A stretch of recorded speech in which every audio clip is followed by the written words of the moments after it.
Now, on table 4, we make a really standard call on the button with 7s. There's really nothing else we can do in that situation. And on the flop, we make another standard call. One thing that's really critical to know about this sort of board texture is if you're playing against anyone that's an aggressive player or also anyone that's just a good player, that there should be no doubt in your mind in this situation that he's going to be barreling at least twice on you. Good players just understand that it's really difficult for you to call multiple streets in this scenario without having a king or a really good flush draw. Otherwise, you're going to be in a lot of trouble constantly. So therefore, when you call the flop, you should just be almost 100% certain that you're going to be calling the turn. Additionally, I could actually make a reasonable assertion that folding the flop, even on a king-king-3 board against a really good player, is probably the best option. Because so often, if I just put myself in DD Mouse position, this would be the sort of board that I would be really constantly triple barreling on, or doing a lot of really funky things on, because I understand that unless my opponent has a king, he's just going to have such a hard time continuing on further streets, that this just sets up such a nice triple barrel situation. Also, I could even do some really funky things like overbet the turn or check raise the turn. Either way, though, it really puts the 7s in a really difficult position. So it is critical here that we understand how vulnerable our hand is to being barreled. So if your plan is just to call flop and then fold to a lot of turns, if the turn's an ace or a queen or something like that, that's probably a pretty poor plan. Unless you're playing against some very straightforward players, which in that case, folding the turn actually would be quite reasonable. And really, there's no value to be had on the river, so pretty easy check. It is interesting here that we should immediately be taking notes here that he bet very small on the turn. He bet 3 into almost $8 on the turn. So while he is capable of double barreling, he's not really capable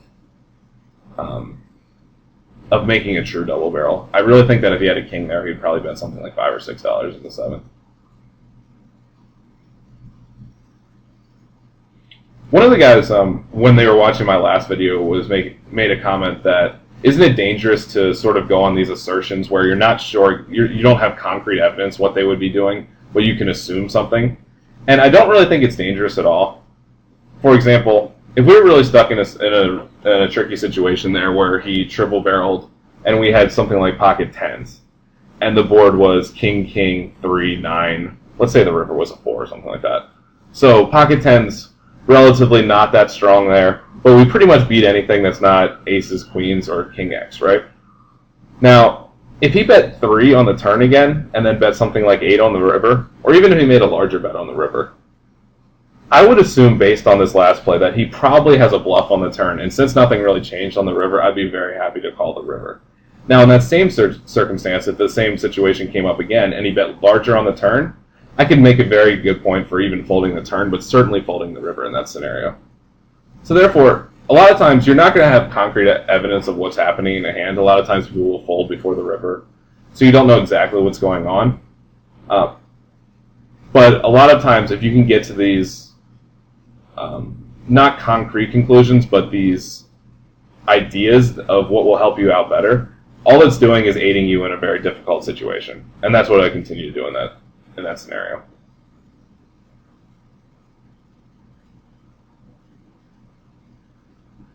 And really easy fold. We didn't hit anything with ace jack.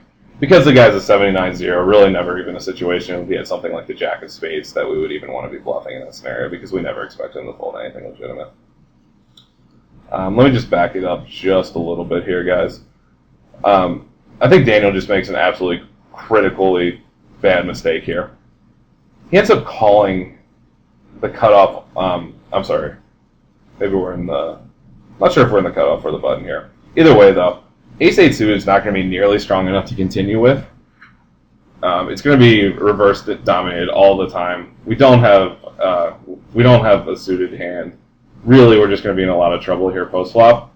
So what I'd prefer to see him do much more here is either 3-bet, which would be a fine play, create an aggressive dynamic, which is fine, or the other play, which is simply is to fold. But ace-8 offsuit is just going to be far too weak to call with. So much so that I would actually prefer that you guys call in position with something like 3-4 offsuit, or certainly 4-5 suited, something like that, than I would ace-8 off. when you hit your maximum, you're probably only going to get one street, and so often you're going to fold. Or when you hit, a lot of times you're going to be dominated as well. Just a really poor call there.